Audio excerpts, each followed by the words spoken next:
In this episode, we're going to be discussing finding the derivatives of polynomials. In the previous episode, we looked at how we could use the first principle of differentiation, or also known as the limit approach, to find a derivative of a function. However, that becomes complex when we have higher order polynomials and more complicated operations. Therefore, we're going to be introducing a set of rules that govern derivative operations and would allow us to find the first order derivative much easier than taking the limit approach. Starting with the constant rule. The constant rule simply says that if you have a function that is equal to some constant value k, the derivative of that function is 0. So very simple. If f of x equals some constant, let's say 3, the derivative of this function would be simply 0. Very easy. The next, and probably one of the more important ones, is the power rule. The power rule simply suggests that if we have the function f of x equals x powered n, the derivative of our function f of x would be found by moving the power n to outside and before the variable x and taking and subtracting that power by 1, as displayed here. To better illustrate this, let's consider an example in which our function f of x equals x powered 4. Again, as the rule suggests, we move the power to outside of our expression and subtract it by 1. Therefore, f prime of x would simply be 4x cubed. Now, we also have something called the constant multiple rule, in which it states that if our function f of x includes a variable part and a constant part, if to find to find a derivative of a case like this, we simply keep the constant as is and find the derivative of our variable.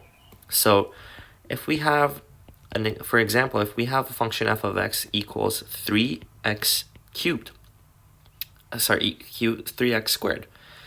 In this case, our constant 3 remains, and we will find the derivative of this part.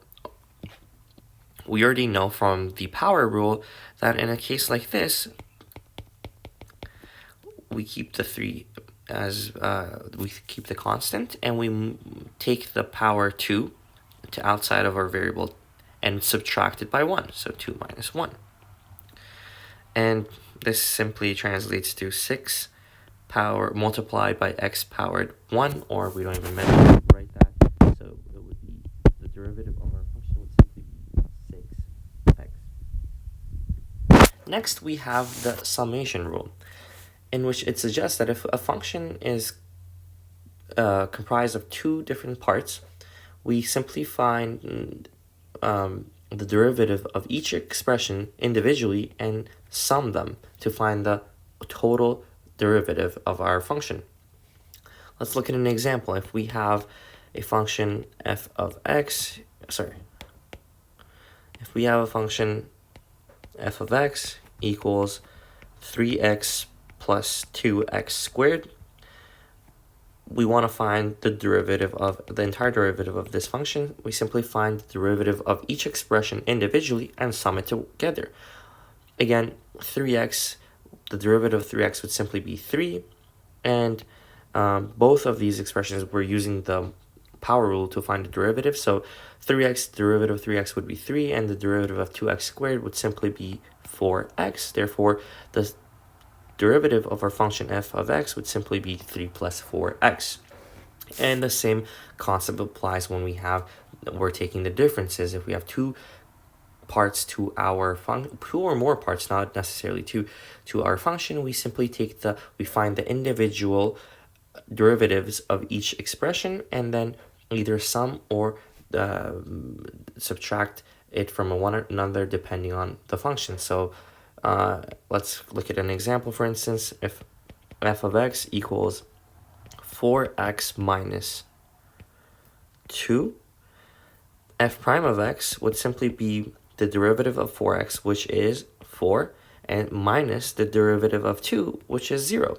Therefore, f prime of x would simply be 4. These are 5 of the most basic introductory rules to differentiation. Now let's apply all of this in different examples. In example A, we have a function f of x equals 3x squared minus 5 square root of x. The first thing I usually do is get rid of the square roots by rewriting this as x powered 1 over 2. Therefore, f of x equals 3x squared minus 5x powered 1 half. Now, this is, we could apply both the power rule and the difference rule that we introduced earlier in this video to solve for the derivative of this function. Therefore, f prime of x would simply be the derivative of this expression, which is 3 multiplied by 2x2 minus 1 minus 5. Again, we move this to the front of our expression, multiplied by half, multiplied by x, 1 half minus 1. Now, this part of it is fairly simple. We know that 3 multiplied by 2 is 6, and 2 minus 1 is 1. Therefore, we simply rewrite this as 6x.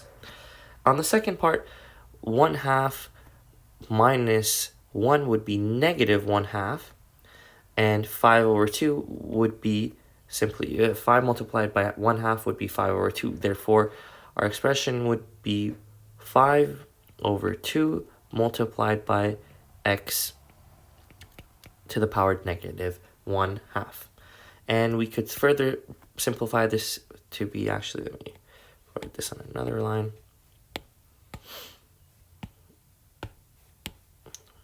Could further simplify this to be 6x minus 5, 2 to the powered x 1 half, or even if you want to rewrite it as the square roots, you could say 6x minus 5, 2 to the power square root of x.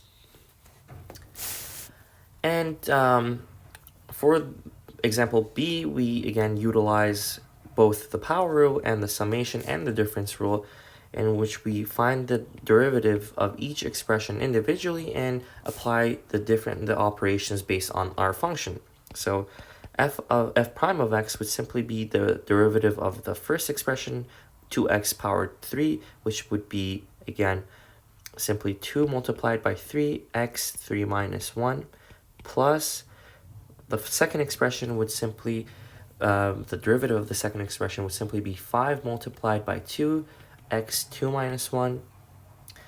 The derivative of our third expression, negative 4x, would simply be 4. And the derivative of our last expression, given that it's only constant, it's simply 0.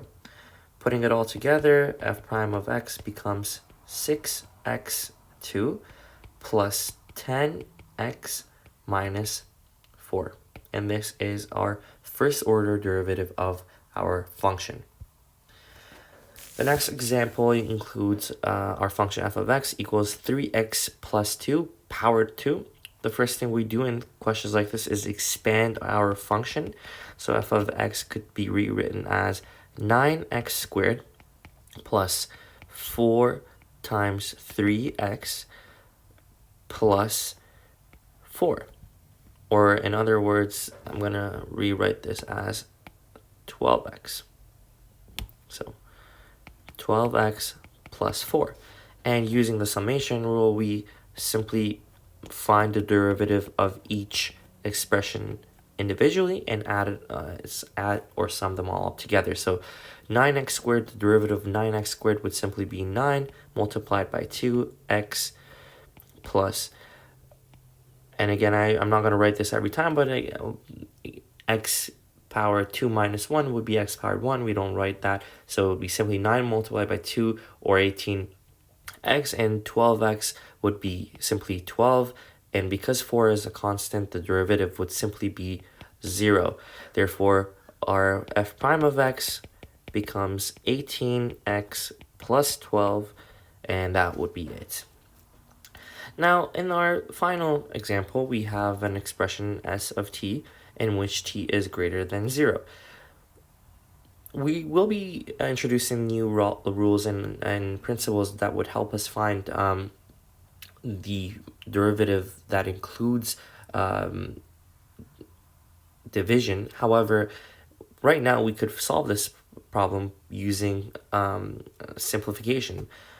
We could further simplify this expression s of t by factoring a t out of our numerator and rewriting the entire thing as t multiplied by t powered 4 minus 3 multiplied by t. And we have 2 multiplied by t in our denominator. Now we could cancel this t with the t in our denominator and rewrite this as s of t equals 2 t powered 4 minus 3t. Now, as I said before, there is something called the constant multiple rule, in which if we have a constant multiplying by some variable part of our function, we could maintain our constant and just find the derivative of the variable part of our function. And this would apply in an example like this. We know that there's a constant 1/2 being multiplied to the variable t4 minus 3t. So we could simply rewrite this expression as 1/2 multiplied t4 minus 3t. And if we applied the constant multiplication rule, we would simply find the derivative of this part and multiply that by our constant 1/2. Therefore, our derivative of st would simply be 1/2 multiplied by 4 multiplied by t powered 3 minus 3. And to further simplify this, s of t would simply be 2t cubed minus 3/2. This would be the final answer to our question. That would be all for today's video. Feel free to leave a comment down below if you want me to do more examples on basic differentiation, given our the rules and principles that we introduced in this video. And don't forget to like and subscribe. Thank you for watching.